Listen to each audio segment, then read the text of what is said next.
कि तू क्या कर सकता है, तो अंधे ने कहा मैं अंधाधुंध फायरिंग कर सकता हूँ। तो अध्यक्ष को उसने प्रणाम किया है। अध्यक्ष का मतलब ही होता है आधा मनुष्य आधा यक्ष। बाकी कवियों को मूसलाधार प्रणाम, कवियत्री को हमें लगा कह रहे मूसला होके प्रणाम, कवियत्री को धुआंधार प्रणाम। धुआं धुआं बचा है, धार खत्म हो गई। आप सभी आरा के प्रबुद्ध साहित्य प्रेमियों को चैला फार प्रणाम। संचालक के और संचालक की ऐसी तैसी, इतनी देर से बैठे हैं, हमारा ताव ठंडा हो गया कि कब हमारा नंबर आएगा। असल में हमारी जो चेसिस है, डॉक्टर गोविंद गजब की जो चेसिस है,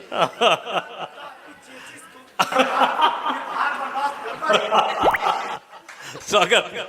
ये आखिरी तक पहने रहना, ड्राइवरी की शान की बात है दादा। मैं इसलिए ऐसा हूँ कि मैं बोतल का दूध पी के बड़ा हुआ। और ये संचालक महोदय भैंस को उठा के चूस लेते थे, इसलिए तालियां इनके लिए थोड़ा एक बार जोरदार तालियां बजाइए। हमको जब भी मिलते हैं तो कहते हैं नरकंकाल जी तुम तो सूखे हुए कंडे लगते हो। हम कहा आप तो डायनासोर के अंडे लगते हो। ऐसा गोल मटोल कवि बहुत अच्छा संचालन कर रहे हैं। वाह वाह वाह। करुणा कलिका के बाद हम वैसे आ गए जैसे सुंदरकांड के बाद लंका कांड। प्यार मोहब्बत की बातें कर रहे थे। देवी जी के बाद भैरव बाबा। हाँ नहीं वो नहीं, सुंदरकांड के बाद लंका कांड। अच्छा। ओझा जी ने हमको माला पहना दी है। हाँ। दुनिया के लिए भले ये झाड़ फूंक करते हो, लेकिन आकांक्षा बेटी ने बताया कि घर में मम्मी ही इनका भूत उतारती है, इसलिए इनको जोरदार प्रणाम करते। बहुत अच्छे। हाँ नहीं बिल्कुल सत्य है। जो बीबी से है तंग, दुनिया को करते हैं तंग, मंचों के जादूगर, हास्य के तैमूर लंग। मैं तंग दादा को प्रणाम करता हूँ। के तैमूर लंग, क्या बात है।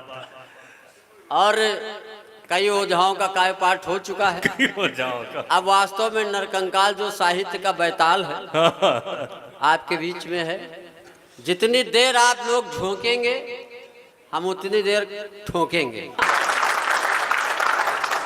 हाँ इतनी तालियों में बाल बच्चे पल जाएंगे।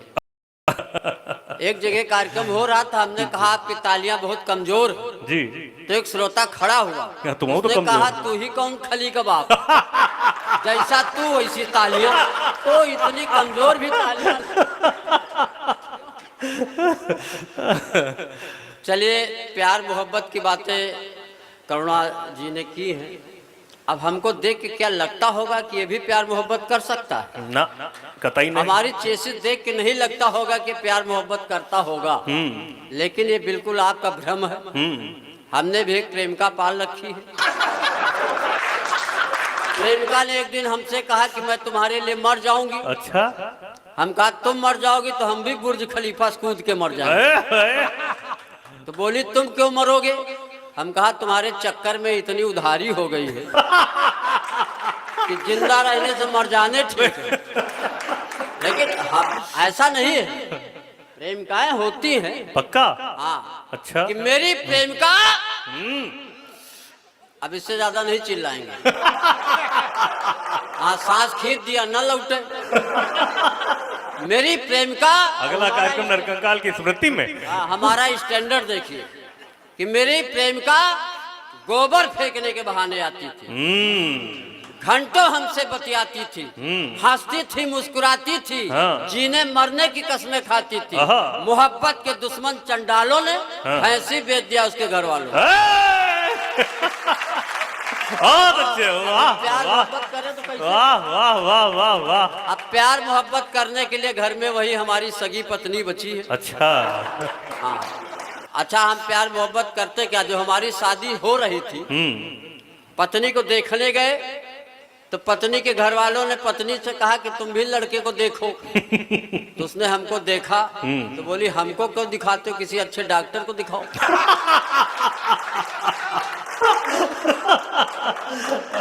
हम डॉक्टर के पास गए, डॉक्टर ने 3 महीने हमारा इलाज किया। तो हमने एक दिन डॉक्टर साहब से कहा, अध्यक्ष जी कि आपने 3 महीने इलाज किया, हमारा ब्लड टेस्ट किया, सीटी स्कैन किया, एक्सरे किया, अब बताओ हमें बीमारी क्या है। तो डॉक्टर ने कहा तुम्हारी बीमारी तो पोस्टमार्टम के बाद ही बताएंगे। तो ऐसे डॉक्टर को प्रणाम करता हूँ। अभी एक एम्बुलेंस रोड पे आ रही थी, लोगों ने कहा कि आदरणीय नरकंकाल जी थोड़ा रोड से बाहर रहिए, नहीं तो एम्बुलेंस आ रही है। इन्होंने कहा ये आपको अस्पताल पहुंचा देगी। तो उन्होंने कहा अस्पताल तो नहीं पहुंचाएगी, सीधे पोस्टमार्टम हाउस लेके जाएगी। हमने कहा काहे, क्या थोड़ी देर में पहुंचना तो वहीं है। आदरणीय स्वागत है नरकंकाल जी। नहीं, बायो लैब में हम ही लोग मिलते हैं आपको। और नरकंकाल का मतलब मैं बता दूं, यहाँ बिहार में काफी दिनों बाद आया हूँ। नरकंकाल का मतलब यह है कि इस मंच पे अकेला मैं ही नर हूँ। नहीं, और एक और है, हम अगर नरकंकाल हैं तो प्रयागराज से ये किन्नर कंकाल भी है। नहीं, सही है।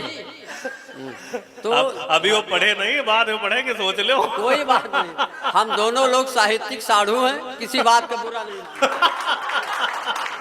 प्रयागराज के हास्य के दैत्यराज को प्रणाम हो। तो मैं निवेदन कर रहा था, डॉक्टर हमारा इलाज इसी तरह करते हैं। कुछ पंक्तियां मैं निवेदन करता हूं प्यार के नाम पे, और कि प्यार का बल्ब जलाए रहिए, बस फ्यूज होने से बचाए रहिए। क्या बात है, क्या बात। लाइन एंगेज है तो होने दो, फोन नंबर मिलाए रहिए। वाह वाह वाह वाह। आजकल एज घटाने के लिए डाई बालों में लगाए रहिए, और दिल अगर टूट भी जाए कंकाल तो फेविकोल से चिपकाए रहिए। प्यार का बल्ब जलाए रहिए। अच्छा, एक दिन हम डाई लगा के गए तो एक पत्रकार ने हमसे पूछा, यहाँ कहीं पत्रकार साथी बैठे हुए हैं। पत्रकार और साहित्यकार जो है बिल्कुल सौतेले भाई होते हैं।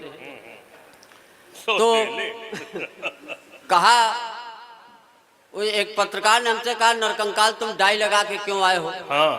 मैंने कहा मैं गांधी जी का भक्त हूँ, और गांधी जी कहा करते थे डू और डाई। और हम डाई तब तक करेंगे जब तक डाई न हो जाए। ये अंग्रेजी क्या समझते हो? अंग्रेजी हमारी, हिंदी तो हमारी मातृभाषा है ही, अंग्रेजी में क्या है? अंग्रेजी जानवरों की बात। कुछ है अंग्रेजी। हमारा एक मित्र था, वो एसडीएम के यहाँ चपरासी हो गया। एक दिन हम मिलने गए एसडीएम साहब से, तो हमने चपरासी से पूछा कि साहब हैं? तो कहीं नहीं, उनका ट्रांसफार्मर हो गया। हमने कहा यार बहुत अच्छी अंग्रेजी बोलते हो। तो चपरासी ने कहा और क्या, साहब के अंडरवियर में 10 साल से काम कर रहा हूँ। अंडरवियर में? तो ये अंग्रेजी ऐसे लोग बोलते हैं, बड़ा कंफ्यूजन हो जाते हैं लोग। चलिए मैं कुछ पंक्तियां पढ़ता हूँ, हर जगह शादी ब्याह का माहौल है। जी स्वागत। तो कुछ पंक्तियां मैं पढ़ता हूँ। स्वागत स्वागत। अभी अंबानी के बेटे की शादी हुई, इसके बाद पहले प्री वेडिंग हुई थी, तब एक कविता हमने लिखी थी, वो आपके बीच में पढ़ता हूँ। और ये सारथी परिवार के जो यूट्यूब चैनल है, इसके लिए पहली नई रचना है। सुनेगा पवन भाई कि वाह रे विधाता कैसे कैसे खेल दिखाता है। वाह रे विधाता तू कैसे कैसे खेल दिखाता है। कोई तो एड़िया रगड़ रगड़ कर जीवन भर मर जाता है, और 2 वक्त की रोटियां बड़ी मुश्किल से कमाता है।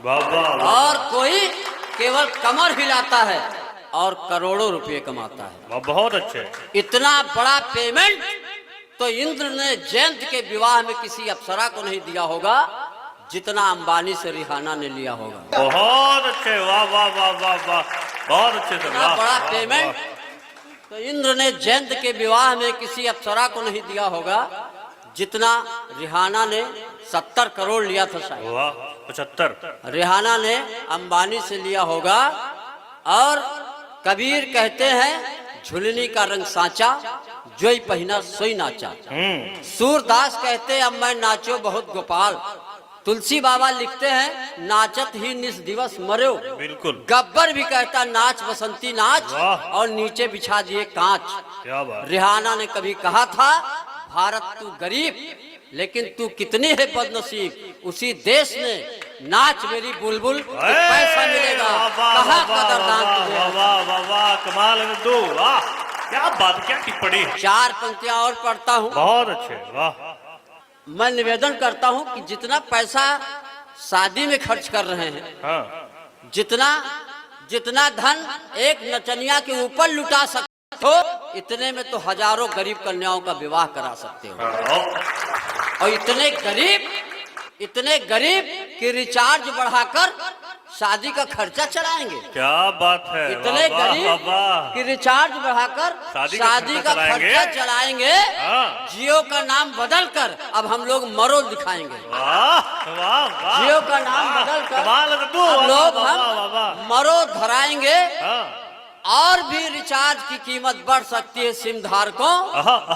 अब हमारे लोगों के पैसे से लोग हनीमून मनाएंगे।